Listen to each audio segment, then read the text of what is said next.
So the first position is that computer-based technology is one more tool in teaching and learning mathematics between many others, such as a blackboard or a calculator. And the second position is another pole, that computer-based technology will change and already changing the mathematics education dramatically. It brings something completely new. So we have a conservative position and radical position.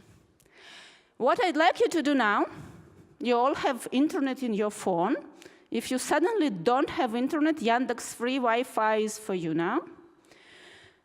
And please take it out. If you have the app to read this barcode, you can do. If you don't have, then please just enter these few letters in order to open a questionnaire and to position yourself as belonging to one who is on more conservative or on more radical position. It will be after as well. So we're just wondering, where are you now? And I will be showing this slide again and again during the presentation, and we'll be welcoming you to switch and to change your position and to vote once again if your opinion is about to change. And we will see at the end how it goes and where we are as a community. Okay. If you didn't manage to do it now, you will just do it next time. And let me introduce our team.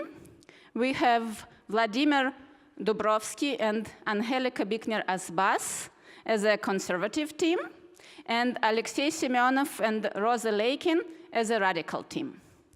They will be answering to 4 questions. How does technology influence the goals, scope, and expected results of mathematics education? So do we expect students now to learn something new? How does it transform teachers' responsibility and their role in classroom? How does it influence the understanding itself, the understanding of mathematical concepts? And how does it transform, if ever, the individualization of mathematics education? That's our plan, and we're going to start from the first one, from the goals and scope, and I am inviting Ангелика here to defend the first position. So where is mine? Here? Yeah. It is here, you just continue. Yeah. So, can I go on with that one? So, okay. Well, that's the question.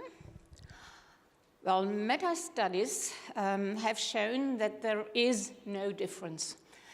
2016 is no difference in learning, and the impact on competencies is not really significant between the group of digital, of the learning with digital tools and on the one side, and on this, the other side was traditional learning. And so teaching and learning with digital tools will not bring something new. It will be as it is.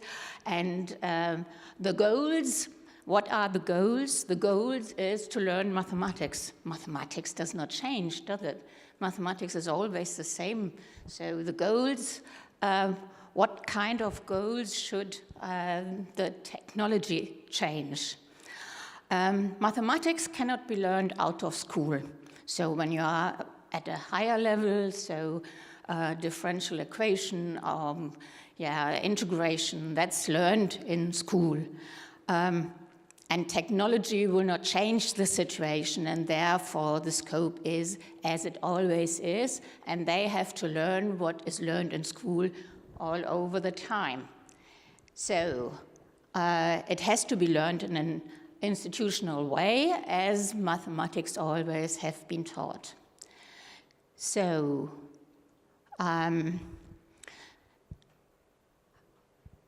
The use of diagrams and tools in mathematics is always the topic of mathematics, and when we use digital tools, it's just a tiny change, but not really a change, because we all are used to use tools and diagrams, so that will not harm the teaching and learning in school.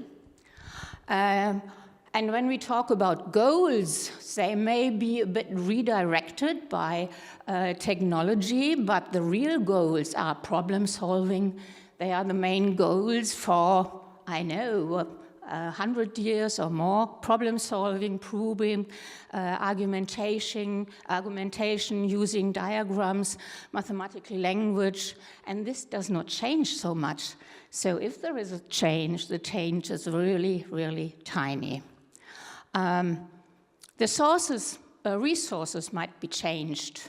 So if you use a tool, a digital tool, but nevertheless, what you use then are, again, diagrams, and you have to learn about symbolizing, and you have to learn about modeling, and all that. So these things will not change, because mathematics does not really change. So see what I have in addition. Yeah, I've already said that, and I think that's, for the first moment, my position. Thank you. It was a firm conservative position by Ангелика. Thank you so much. And Alexei will contrast it with his radical opinion. Please. Okay, thank you. Yeah, it sounds a little bit a game, which is good, not so much serious, because I don't believe that really we all agree or can agree that mathematics is the same. But anyway, as Lev Vygotsky described in the beginning of 30s, we think differently with different technologies. He said when, for example, oral speech appeared, people started to think differently. Humans using pen think differently, and humans using keyboard also think differently. There is a radical point of view. I'll make just perhaps one more reference, except Vygotsky here, is reference to Wolfram research, especially to Stephen Wolfram. You can look to his TED lecture on modeling here. So how does technology influence the goal, scope, and expected results? Let me start with the idea of digital gap which exists between society and school. The world today is digitized. It's coming more and more digital in a very, very exponentially, perhaps, growing speed. The school stays the same. At the same time, the kids live in tomorrow digital world. And so Russia approved last year and developing the federal program, which you can translate as People of Digital Economy. And it formulates that our schools should use in their work with assessment children who use technologies in their work.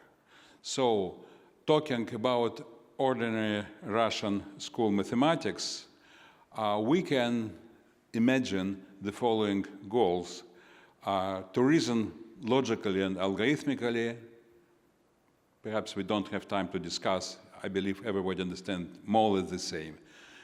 To model real events and things, and also some differences. So I believe that mathematics is not exactly the same. The priorities of mathematics are different now, because if we would like children to understand computer, they should know perhaps a little bit about solid-state physics, chemistry, and some mathematics inside this. perhaps the most important thing. But in reality, we do not achieve these goals for the majority of students. What we do in the best case, some of our kids memorize geometry in the sense of just repeating the arguments of the teacher or of a textbook, and train themselves in solving equations. Not so much logics, not so much thinking, but just trying to be precise and specific. To think what can be different with using technology, we believe that, for example, by introducing visualization, and you can see the specific examples there, we can achieve much more understanding and operational behavior from children.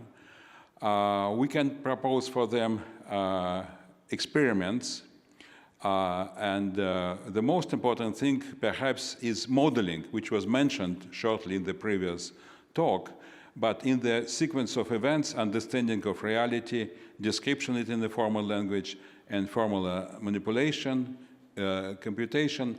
Perhaps I will use 1 more minute because I will shorten my second turn here, and interpreting it. So today, what is underlined here has its 80% share in the children's time or in algebra, for example. So I believe we should turn it backwards, so to use 20% for calculation, because everything can be calculated with this hardware, and 80% for understanding in modeling. So that's the end. Thank you.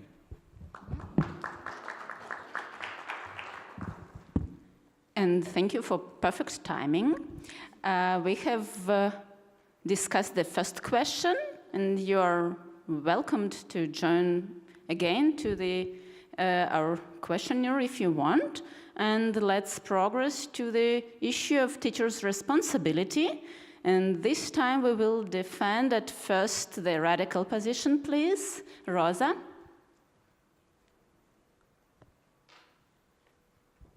Okay, so I will join the previous speaker and look at his presentation as a background to my.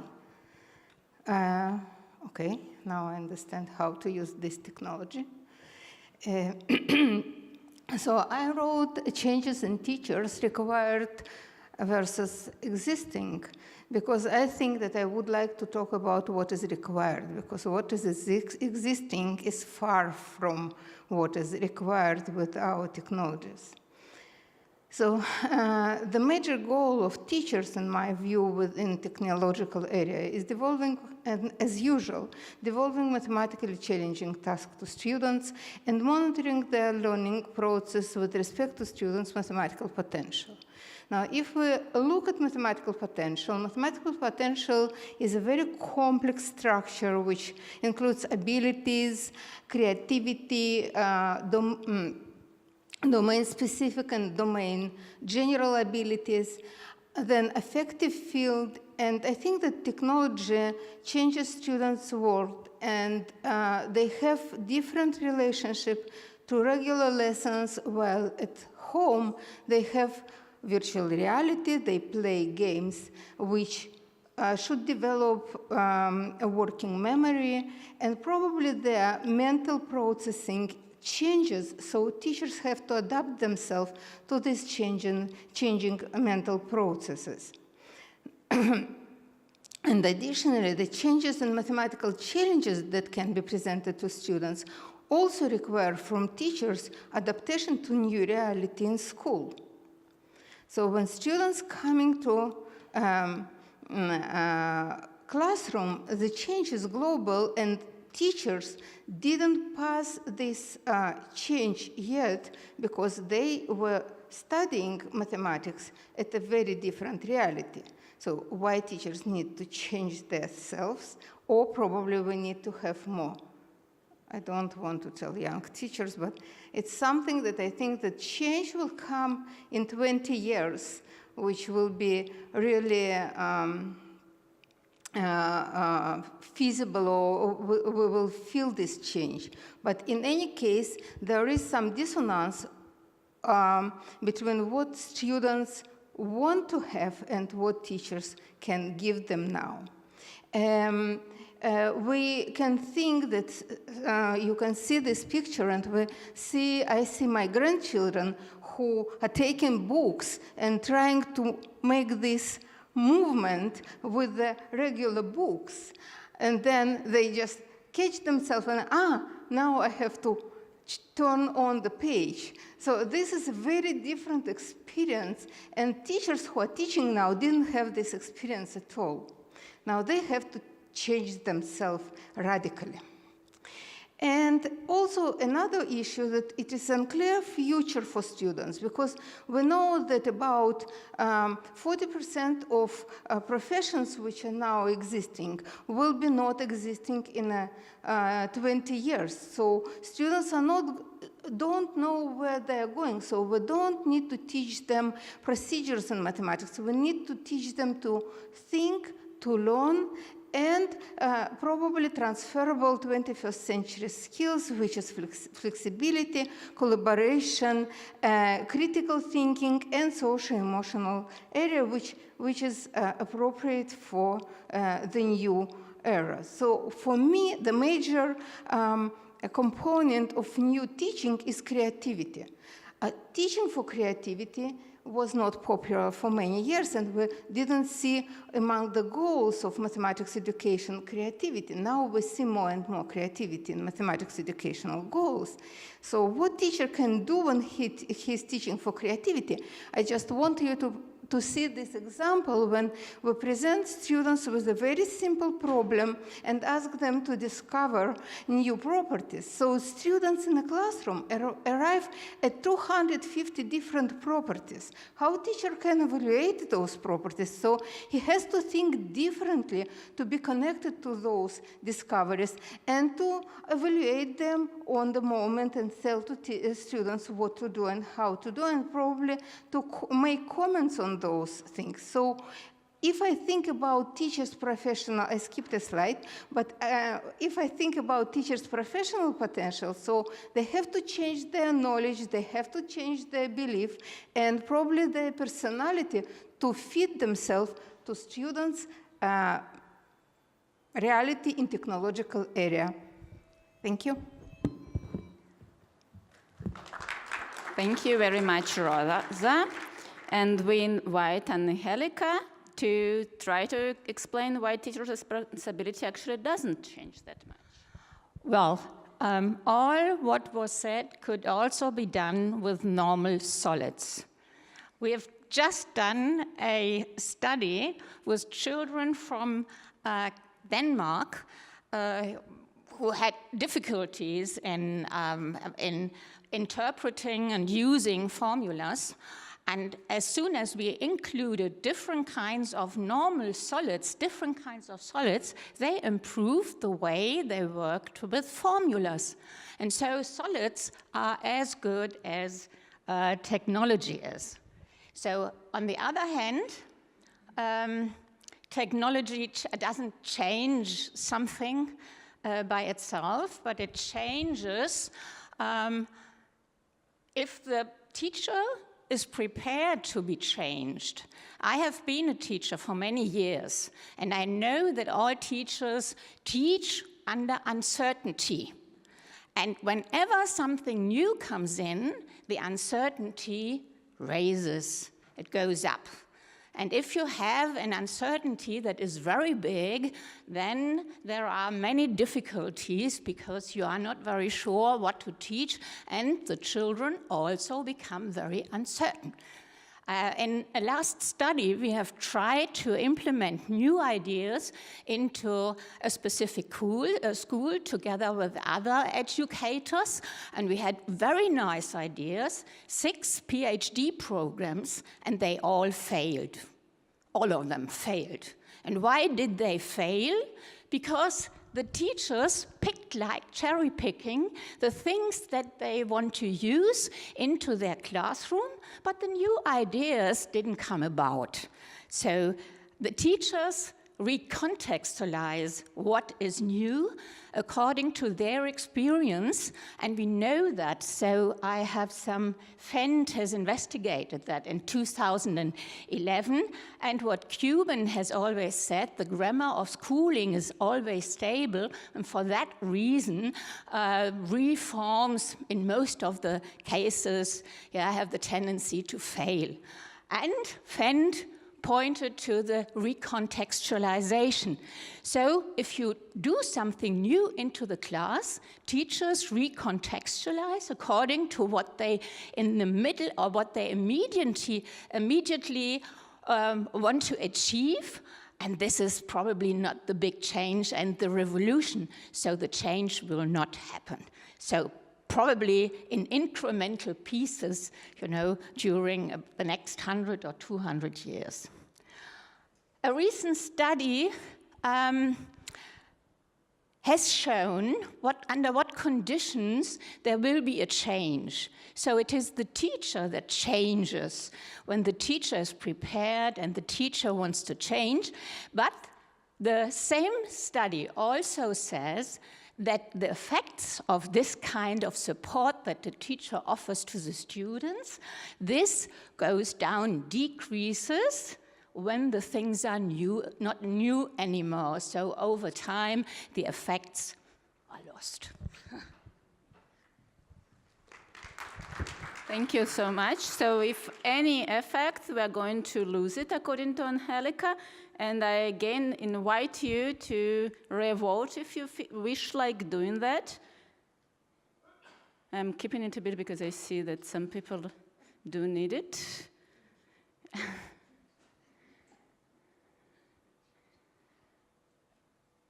All right. And, okay, there is 30 seconds more.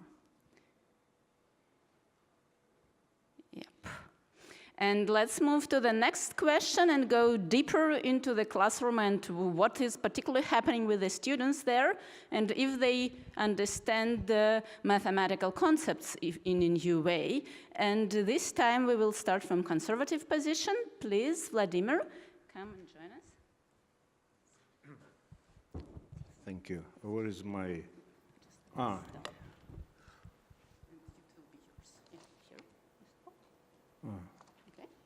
Okay. Well, actually, I have to say before I start that our opponents not all the time stick closely to the topic, because we heard a lot about computer environment around us, which changes the life. But we're talking about computer-based education and how it changes mathematics. So we didn't hear much about this particularly. Okay, so now I will try to stick to the questions that were posed. And this is the two questions. And I am for a computer as a tool. And but there was this little word, dramatically. I don't think that what will happen will change the education dramatically, at least in the observable future. Okay, so I understand there are two ways of using computer in education. I'm not talking about around us. One thing is instrumental, another thing is informational. Instrumental is where computer is a tool, and one of the best tools is dynamic geometry software. Then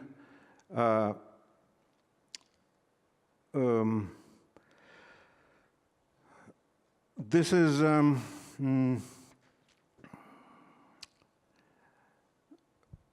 the question is about teaching concepts and facts, also facts and methods.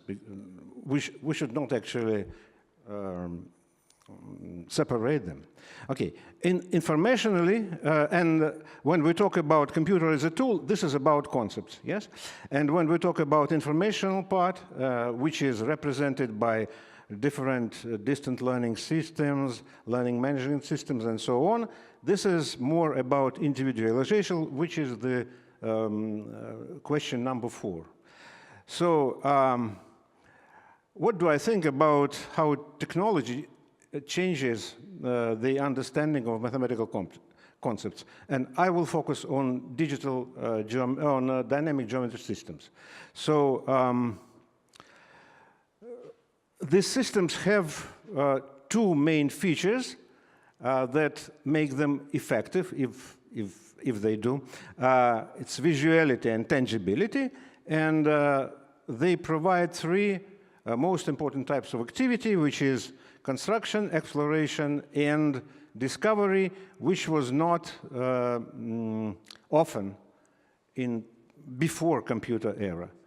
So I want to show some examples. One example is, I like this problem very much. It's about where a tourist bus should stop so that the tourists see some building near the highway in the best way. So the answer is it should stop where the angle is the biggest. Then computer allows student to construct the graph of the angle and find the maximum point experimentally. Okay? One very important thing here is about the concept of function and of the graph, because usually when students are taught functions and graphs, they see the formula and the graph. But here there is no formula. Here we have a function in the pure state, so to say. It's every point has an angle. So there is no formula for that. And still we have draw a curve. Okay.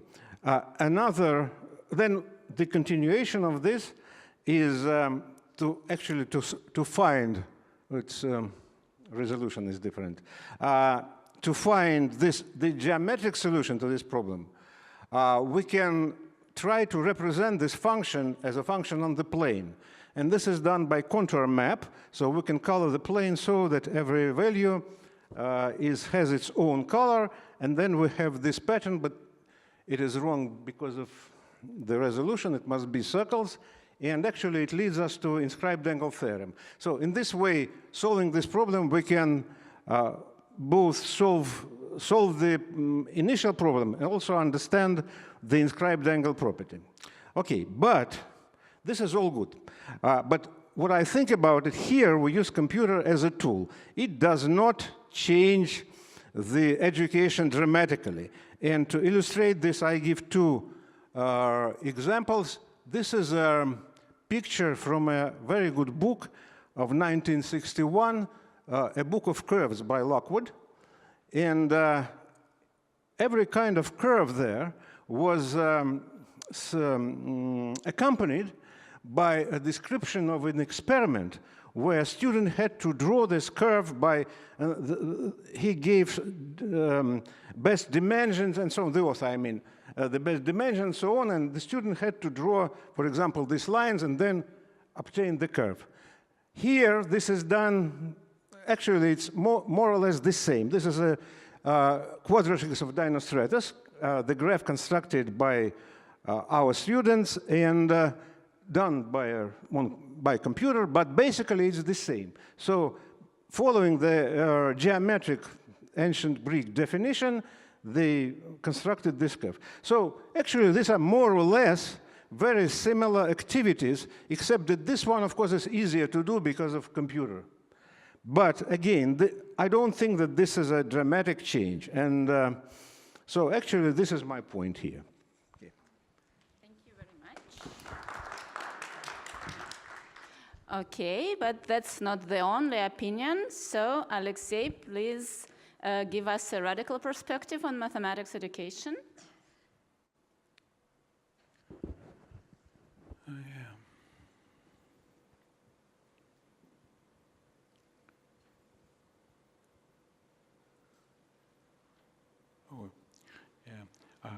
Yeah, I would like to come back to my last over the previous. Yeah. Okay, this time it doesn't count. Oh, yeah. Yeah. So I apologize. It's too much. Oh, we're almost there. Okay. Here. Okay, that's just this mess because I skipped my last screen, and it was just about the changes in the scope of mathematics and the scope of objects. If we really rethink in the digital age what should be taught in primary school, we can discover that numbers are not so much important anymore because they're just a specific type of strings of symbols. And it's very hard to imagine what is 287 number as an object. It's easy to imagine as a string of something, of 287, but not as a really value.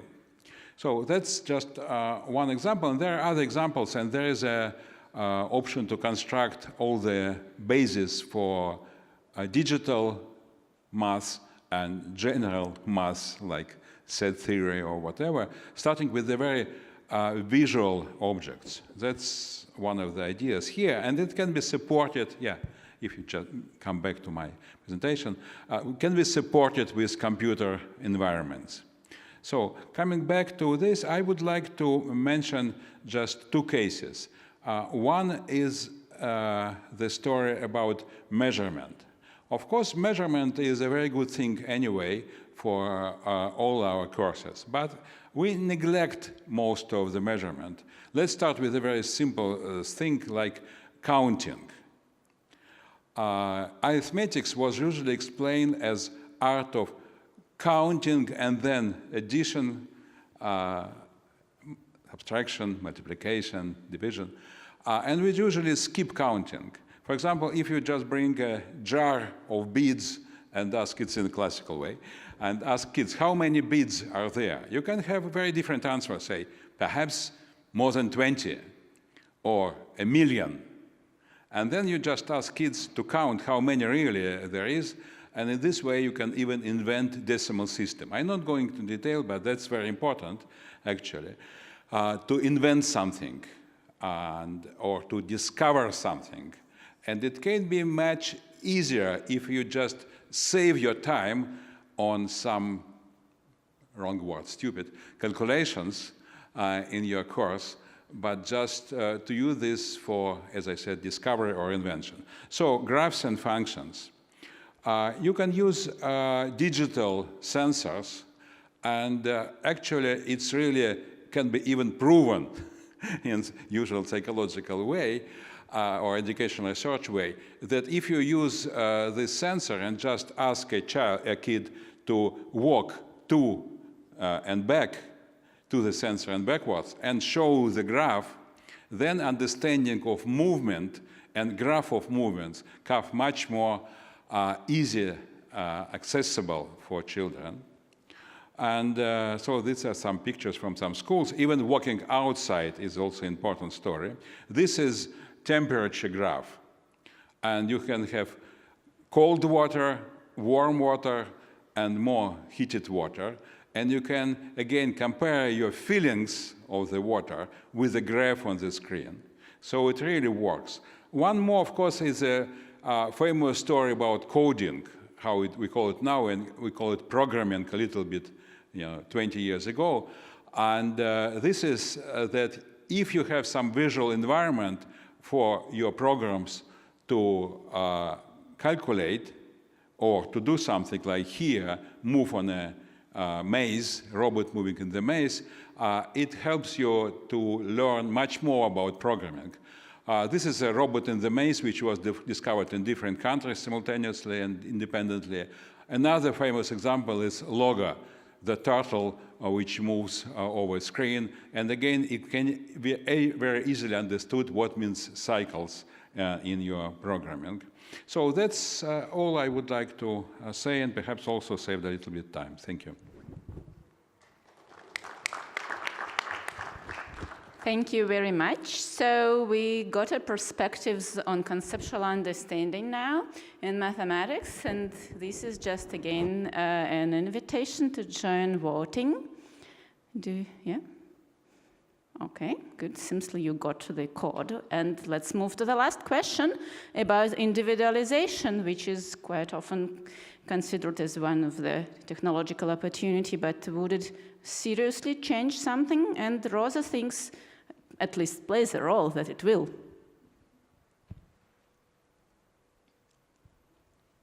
Okay, thank you.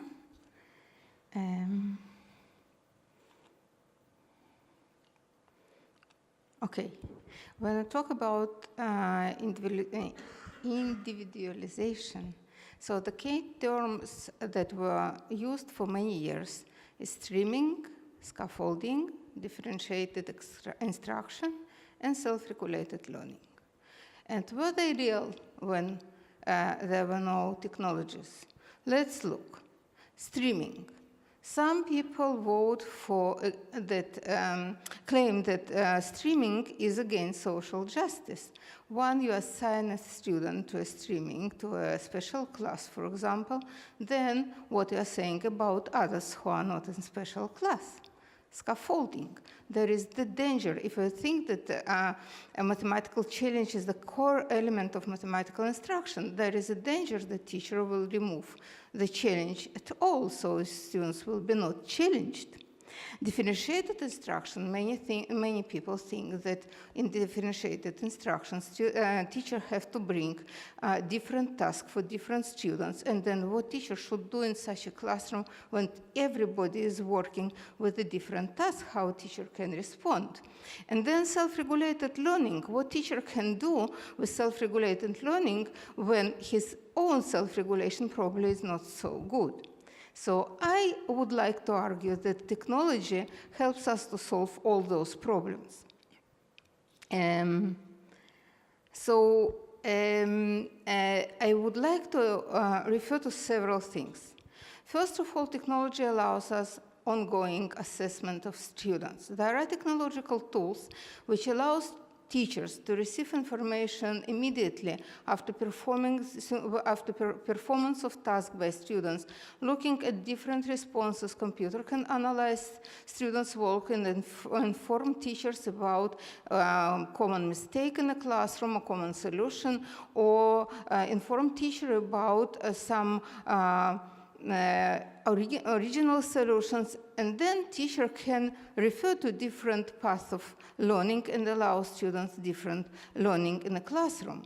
Then research with technological tools like eye tracking, fMRIs, ERP studies, and others can allow us learn about students thinking more and then refer more to students' reasoning. Like in Door's lecture, he showed that eye tracking gives us new information about how teachers, how students think. And I think that eye tracking can also help us to identify different strategies, learning strategies, and then we can better fit these different learning strategies to students' personal styles or personal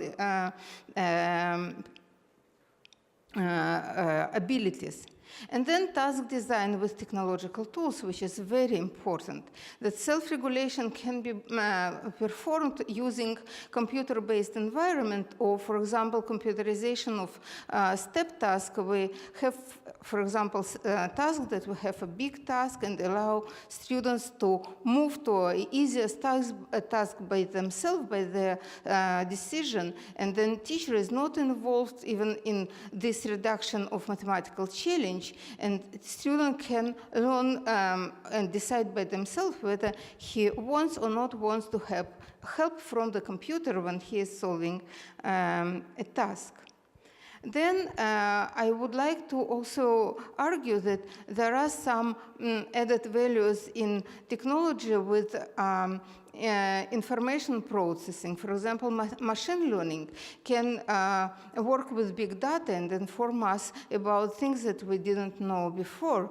Recognition of solving strategies, for example, of students' difficulties, algorithm for assigning students to different learning groups, And we know that individualization and learning, and I know some groups in Israel that develop some algorithms that check students at the beginning of the lesson for 15 minutes and then assign them to different groups of different levels of mathematical performance. So this is perfect individualization that the teachers couldn't do without computer.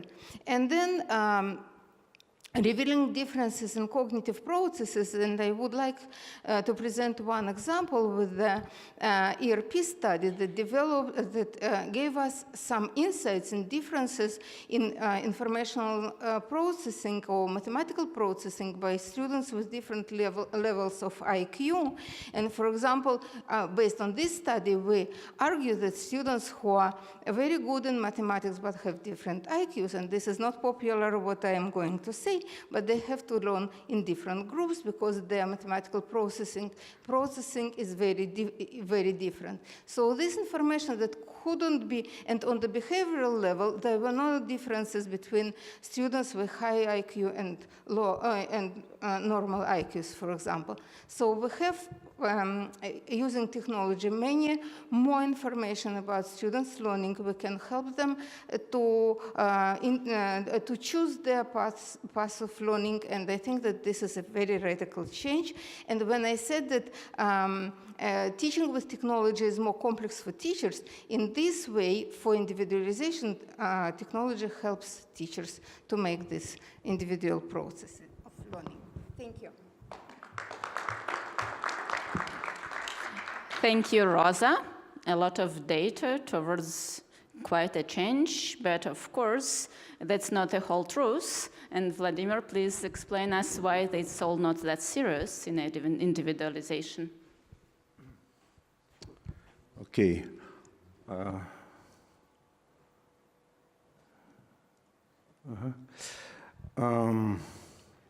Okay, so, I want to acquaint you with my current class.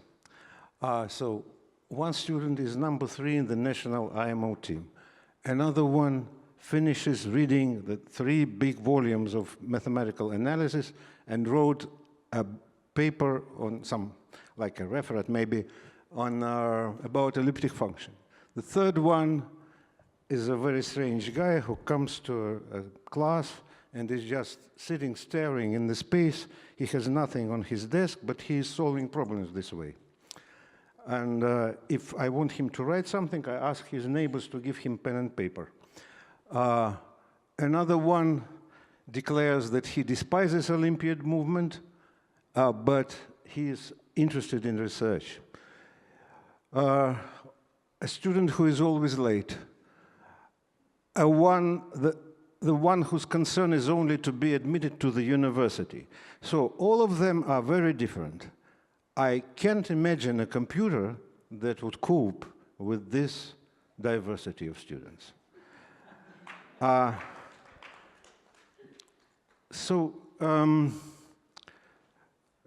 we heard before, we heard that computer can help. Yeah, if a computer helps us all the time to prepare, papers, whatever. But in fact, I would never listen to what computer says to me about how should I teach my students, everyone, okay? Not so, not today. However, as a tool, computer can help to individualize teaching, and I give one example. It's the theorem about the sum of angles of a triangle, and this is, some of the models in our collection of models, and one approach is, I said over-guided experiment, I call it, because what teacher says to a student, you have a triangle, measure its angles, they are even measured already, add them up, see what happens, now move the triangles, drag the vertices, oh, it's always 180, so we discovered a theorem. But this is a false discovery, because the student was brought to this discovery by doing some operations. It's not a real discovery. Now, but for some students, this is okay. But for other students, maybe it would be better to use another approach.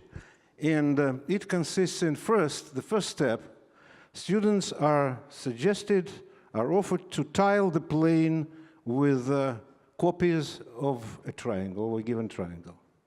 So they can obtain many copies and they tile the plane. After they tile it, they can move the initial triangle, so the tiling keeps working, no gaps, no overlaps.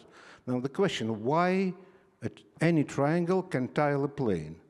And the answer that I expect from a student, I don't know if it is justified, the expectation, that the student should say that because the sum of these angles is 360, and if the sum of these angles is 360, then the sum of them, they are colored accordingly to equal angles, equal colors, and we find that the three angles sum up to 180. So this would be a real discovery because nobody told the student to sum up the angles. This is what the student has to think up himself or herself. Yeah. Okay. So this is how we should use computer, I think so. And I'm trying to create things that help so. But I have to say just a couple of words about what I mentioned before, the learning management systems and individualization. Well, theoretically, if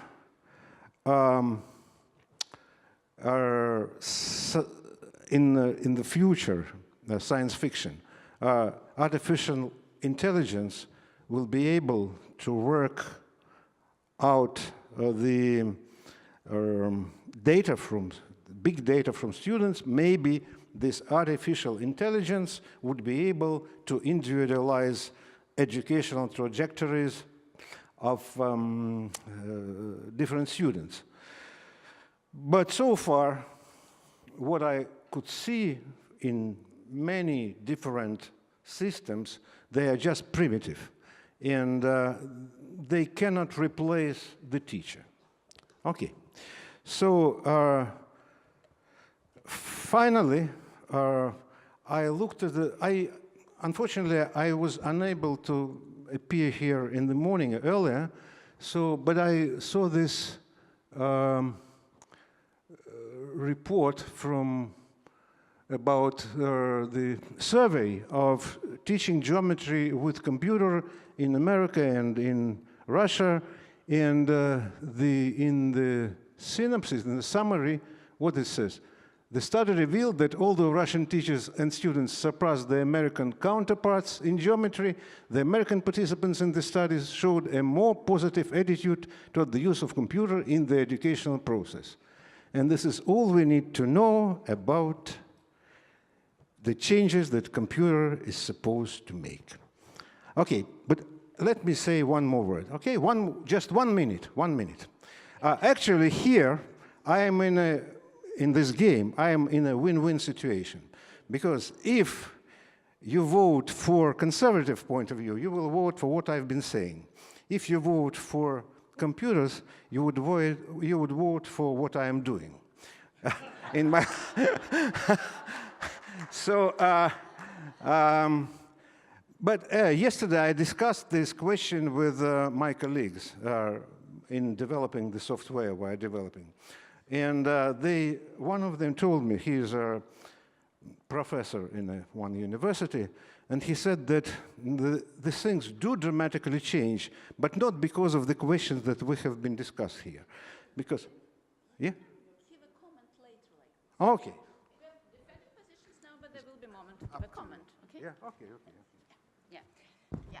I just want to feel it like a debate, and the conservative position has been defended. So we have now 4 questions addressed from both sides, and this is a moment for you to think about your poll once again. encouraging you to think once again, and if you're about to change your opinion, to revote. And while we have heard both polls, and Vladimir has already started to stress it, it's really hard to choose, because of course these are not exactly positions, but it's a whole range of possible opinions. And now, as we have heard a lot on polls, I am inviting you and encouraging you to make comments and to make a situation more complicated and to position yourself somewhere in this continuum. And it could be our speakers or, first of all, people from the audience, and whoever wants to talk on a complexity rather than a radical choices, you're invited. Yeah, and while you are all thinking, I actually should have told at the beginning that you should get prepared to talk in and to take in a position, but you have a bit of time. You want to say? Yeah. Okay, I will just give to Vladimir to finish his small commentary, and then you will be. Yeah, it is really small. So this professor, whom I mentioned before, told me that at the exams in calculus and mathematical analysis, the situation does change dramatically. Because, let's say, 15 years ago, they gave students exercises on taking integrals, and they could check, whatever. A little bit later, students used their telephones to find the answer, and they gave the answer. But professors could check the integration of the process. But now, Wolfram Alpha gives not only the answer, but also it writes out all the steps of the integration. So student just copies, and this does change the situation, because these people, I mean instructors, have to create new problems, new situations, but the trick is that this change is not because of computer-based education. It's because computers are around us. They're changing our lives. Okay? So, and I think that education should follow somehow. Yeah. Yes, thank you for bringing it in a wider perspective that indeed computer-based education, it's a part of a general process that is evolving. Angelica, you wanted to say? Yeah, yeah, you will be, but just I want to give a mic to the audience as well. Yeah, I just wanted to make a short comment. I really like both sides, but I think in the very question, the way you presented it, it could be changed, because when you say computer-based technology, you actually think about a computer, a more traditional computer, maybe with a keyboard. And I think that partially what Dora talked about and what you work on is about different kind of interface, and this is not what we actually see yet in schools so much. So maybe that will actually be a different step, while, you know, a keyboard is not so much different from a calculator as being, you know, just another way to enter numbers. And what might make, you know, a big step forward for everybody's understanding of mathematics is actually a different way of interacting with these concepts. Thank you very much, Anna, for pointing that even questions are put not radically enough. And Irina, please. Although I've been cited with my colleague on a position which I'm not supporting, I just would like to say that we cannot give students, the mathematics doesn't change, but mathematics education does. We cannot give students the same tasks we were giving them when we didn't have technology we have today. So there is a bunch of applications. So I think our challenge as educators, I mean, and a math educator specifically, we love mathematics. We can sit with a piece of paper. I meet with my friends at a conference and a restaurant for dinner, and everybody pulls pencils and we write problems on napkins and sharing our ideas, and everybody's around, look at us like we're crazy. So, but I think our challenge is to figure out what exactly are we trying to do when we're teaching children mathematics, and what our tasks are, and at the end, when they are adults, what do we want them to do? And my personal opinion is that we want them to be able to solve problems that they have no idea what they're going to be and deal with unknown. And in this sense, mathematics is just a way for us to exercise their brains. And so if we have technology that allows to do things that used to be exercise for the brain, then we need to come up with different exercises for the brain within mathematics. So that technology is a tool that supports their thinking, but teaching that mathematics is going to be radically different from what we're doing or been doing. Okay, great. I'm happy to have more hands and more hands. 1, 2, 3, 4. Hi. I voted for the radical position, and I want to notice that mathematics education, availability of mathematics education changed dramatically. For example, in Stone Age, it was hard to do math, and now it is much easier. We develop Euclidia. It is a game with millions of users, and we get a huge feedback. And a lot of users wrote us that they hated geometry, math in school, but with our apps they understand its beauty and use them a lot. So availability of education changes dramatically. One more example is notion of homothety or dilation. It was a hard theme some time ago, and with smartphones, it's just using the fingers. Everybody now can understand what it is. And for conservative position, there was some attempts in USA schools to exclude handwriting, because we can use keyboards, and it affects also dramatically on mathematical education. So we need to be radical and conservative at the same time. Thank you. Thank you, and particularly thank you, Mikhail, for raising one more. Yeah, just a second. Yeah, we'll give it to you. Yeah. For raising one more issue of attitude to mathematics and for emotions which are behind it. We did not address it here, but that's definitely something very much to take into account, how technology gets into our emotional and motivational state. Okay. I just didn't understand the point about writing and mathematics. Can you repeat it?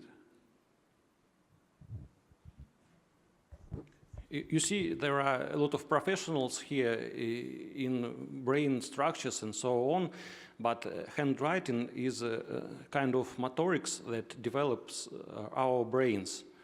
And if there is no such step in education, the achievements, the progress in mathematics becomes poor, just because some brain structures were not developed enough.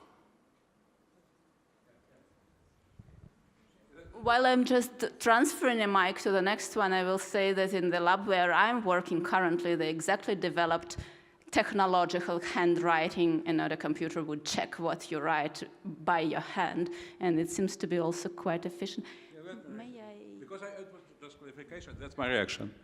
Okay, so I was trying to find any evidence which was referred to, like something is developed. So like Chinese kids are developing different brain structures, and Arabic and Jewish kids are developing opposite brain structures. And there is no scientific evidence for anything like this. Why keyboarding do not depend.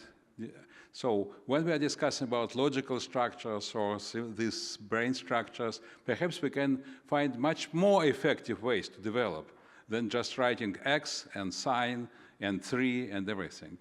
There is no evidence that we should develop it in this way and 100% or 1,000% more effective using different technologies. Okay, thank you very much. And there are questions from India. Thanks.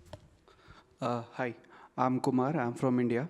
I voted for position 2. I think it's not only about learning. It's when we look at mathematics education from an upper perspective, I think it is doing good to mathematics education as well as doing bad to mathematics education. I'll tell you a scenario of India. For the last 2 years, I think around 2016, the internet rates got quite cheap. The smartphone rates got quite cheap, and all of a sudden, youth in India have had smartphones and internet in their hands, and suddenly there was a boom in the content creation. Now people started using computer technology to tell tricks and shortcuts to students. So in a way, it is doing something wrong to the image of mathematics, or the image we as educators are trying to proceed. And on the other hand, what has happened that there is a lot of employment opportunities have come for mathematics educators. Now, 2 years back, the people who were using traditional methods or chalk method to work for mathematics education, all of a sudden they had to change to GeoGebra and all that, and there's a lot of dearth of people to that. So in a way, all things are happening, good and bad, for maths education, but the scenario is changing dramatically. Thanks. Thanks. Keep it there. And thanks also for involving these technology develops somehow a bit independently from development of education, and we as educator needs to tackle it, not only to propose development. Okay, thank you. And the next one. Hello, I'm András Rasko. I'm originally from Hungary, but in the last 5 years I have been teaching in the United Kingdom, and I will interpret what is happening from an English point of view, or how I see. So what you did in front of us is a traditional English debate. They started to introduce that nearly 400 years ago. So I read Milton's diaries, and he was grown up in this tradition. So when I arrived to England, I was quite sad, but thinking was taught in history and in religious studies by debates, and mathematics were about calculations. And now they realized, but that's a lost game because of the computers. So now they introduce more and more thinking in mathematics. And that's a strange effect of computers, not what really you are speaking about, but something like that. Thank you. And I will bring for a while Mike here again, because there are also our players who want to position themselves in a bit more complex way. I just want to, well, my position is, to be honest, a bit different than that one I've defended here. But what I would like to say is that in the ISIL study of ISIL 13, there's something happened.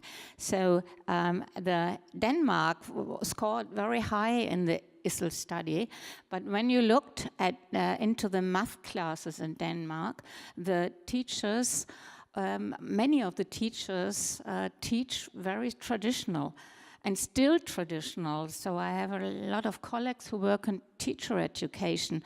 And one of the reasons seem to be is that they do not change the tasks, the kinds of tasks. The kinds of tasks are traditional, and so they use the technology in a traditional way as a trainer. So, and that's, and that means, so if change is there, we need to change many things, not only the technology, but the kind of tasks, the problems. And you, Vladimir, has pointed to that one also. So if you use what is out there in technology, you get everything solved. So it's not very useful to take the old tasks. So it's indeed a long process, perhaps for generations of teachers. Yes, and Rosa, please. Okay, I would like to tell two stories which happened to me, one as a solver of problems and one as a teacher of problem solving, okay?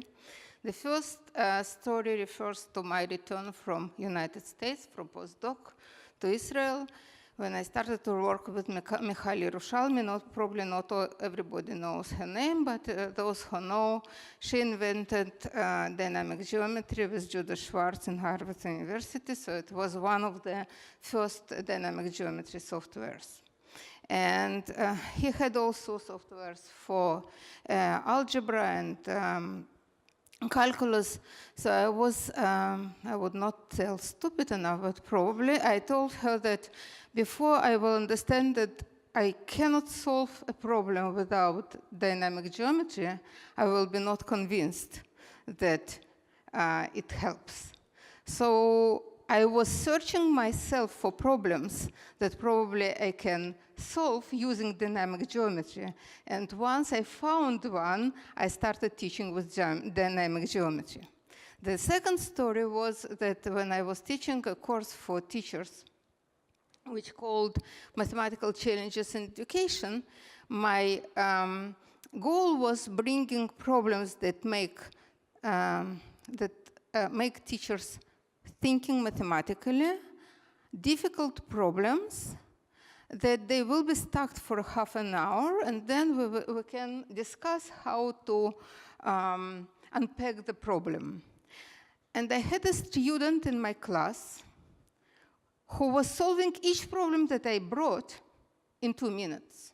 So it destroyed all my lessons. And then my goal was to bring a problem that will make him quiet during 2 hours of the lesson. So what I did, I brought him a problem in dynamic geometry. After this lesson, when he was quiet for all 2 hours, I came and said to me, okay, this problem was not published in those Olympiads and those Olympiads and those Olympiads and those Olympiads. Where did you take this problem? And I said to him, okay, I created it. Okay, I will do with you my PhD, he said to me. And I agreed immediately because I saw this collection of, Olympiad problems in his hand. So he was the IMO Olympiad member of Israeli team. So it was a fun working with him. He is finishing his PhD, and he is working a lot with dynamic geometry and his PhD about dynamic geometry. And the last comment, if you are working in special mathematical school, and Anna was confessing that he is lucky to be a graduate of such a school, and I'm too, in St. Petersburg. So I think it's a very different population. So when I presented those EEG images with different moments of insight, I think that you are working with those who need special education in my sense.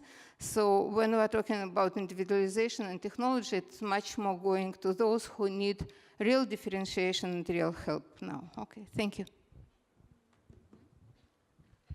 Thank you. And, okay, yeah. Thank you. So, what I'm saying is that the gap I was showing to you is extending. There is more and more differences between school and real life outside. So we are losing our chance to make our subject more attractive and more relevant. That's it. Thank you. And I'd like now ask to our plenary speakers to comment also, the Sergey and then Dor. Can I ask one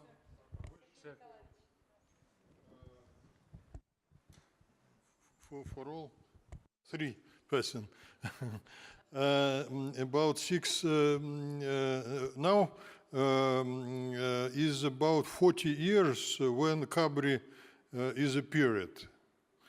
And 6 years ago, on ICME number 12, maybe, there was a group, a discussion group of programmers and methodologists who create different dynamic geometry systems. And there were 3 main questions which were discussed in this group. The first question was, which is the future of dynamic geometry? Is all the ideas are exhausted, or there is no new ideas inside the dynamic geometry? The second question was what to do except dynamic geometry. Is here the same important ideas which can be such a productive as a dynamic geometry. And the third question is interested too. Как продавать по-английски? How to sell program products in education, how to do money, because developers need in money too. So maybe you give an answer on one or maybe three of these questions. I will give each one 30 seconds. I cannot answer the last question. So we need money for educational technology, definitely. And it is not so easy to get it. The other two questions, I'm sorry, I don't really got the questions. Did you get them? Я могу по-русски сказать, а то, может быть, я плохо сказал, может, там переведут. Первый вопрос, а в динамической геометрии есть куда развиваться? Второй вопрос, а кроме динамической геометрии будет что-нибудь еще или нет? Ну, а третий, вообще, как людям, которые развивают программное обеспечение, откуда им брать деньги? So the first question was, is there anything else which could be done within the dynamic geometry? What is the pathways for development of dynamic geometry? The second question was, is there anything which could be outside dynamic geometry? Where can we develop in educational software outside of dynamic geometry? And the third question was, from the position of developers of educational mathematics software, how to sell it? Like, how to sell it is not so easy because the schools need money. So in Germany, they don't have money. So therefore, the Ministry of Education just gave money to the schools, and that's a real problem. And yeah, outside, I just cannot answer that question. My experience says that it is impossible to sell. It doesn't give any profit. But our policy now is to sell ready models for teachers. Because the models that we can make, I dare say, can be better than those that teachers can make themselves. So they may need them. As for developing dynamic geometry, I think that basically there could be some enhancements, but on the whole, if we talk just about geometry, it's difficult to think of something substantially new, but maybe in some other areas of mathematics, something can be done. What was the third one? I think you started from the third one. Yeah, I mean, there were three. Кроме динамической геометрии, можно что-нибудь еще такое же? Yeah, I think, yes, I think it is possible, but I will be silent about that.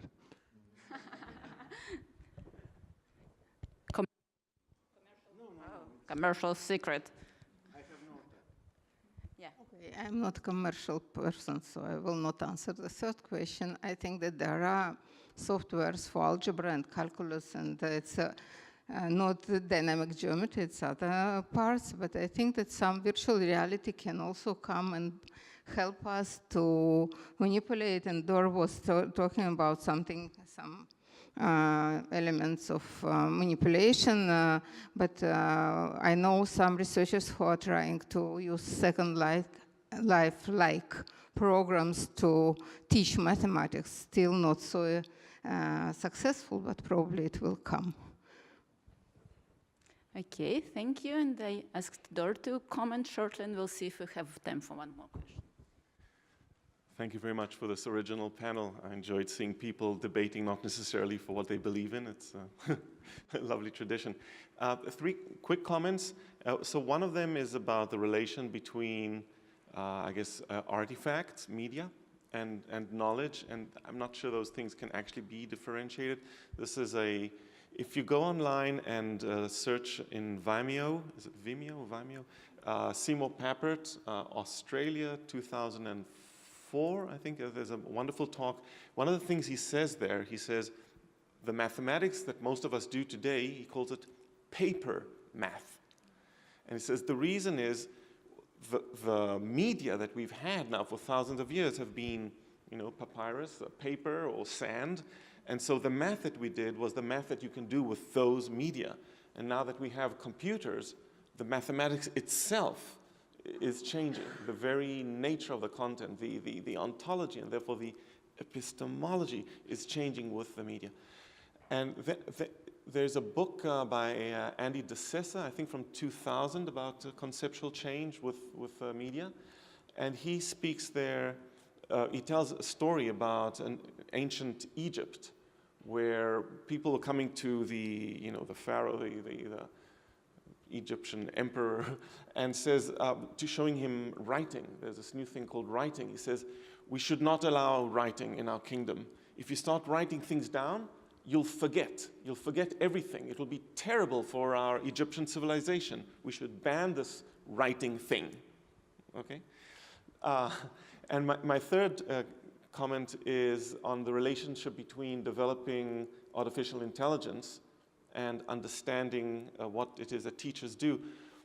What we found in our laboratory, when we try and create artificially intelligent teachers, we make progress, you know, little steps, but more so than we make progress in creating artificially intelligent teachers, we are making progress in understanding what it is that teachers are actually doing. The more we try to simulate teachers, the more we are in wonder of the complexity and competence of strong teachers, good teachers. Okay. Thank you very much. And I will just bring for the very last short comment to the audience, and we will be finalizing, and I'm going to show you how you avoid voting at the end. Thank you. I'd like to say one theorem. Mathematics education at school doesn't exist. The proof. Mathematics education can be understood in two ways. Preparing for math research. It is not the school mathematics. This education is at 3 or 4 universities at Russia, and the same at Europe and America. And the second meaning, mathematics education, it's development of children on the material of math. If we use the solving of the quadratic equations, it is not for solve equations all our life, but for develop symbolic thinking of child. If we discuss the triangles, we will not prove all our life that two triangles are equal. We do it for develop space imagination. But this curricula is not even formulated. What concerns the computer-based technologies, it make this problem very evident, very all was covered became evident, became very actual, and became very needed to solve. That's all. Thank you for bringing us to the beginning at the end, that we did not define what do we mean by mathematics education. It's of course true, and might be the whole debate would go the other way. So that's a moment now to see how did you vote. And I just wonder, what is your opinion? Could you just raise your hand who thinks that more of audience has conservative opinion? Who thinks, oh, okay, more of audience has radical thinking? Yeah, okay, yeah. That's a, oops. That is a correct expectation. And now we are going to see how our beautiful speakers influenced this bias. Boom. Boom. Thank you very much to everybody.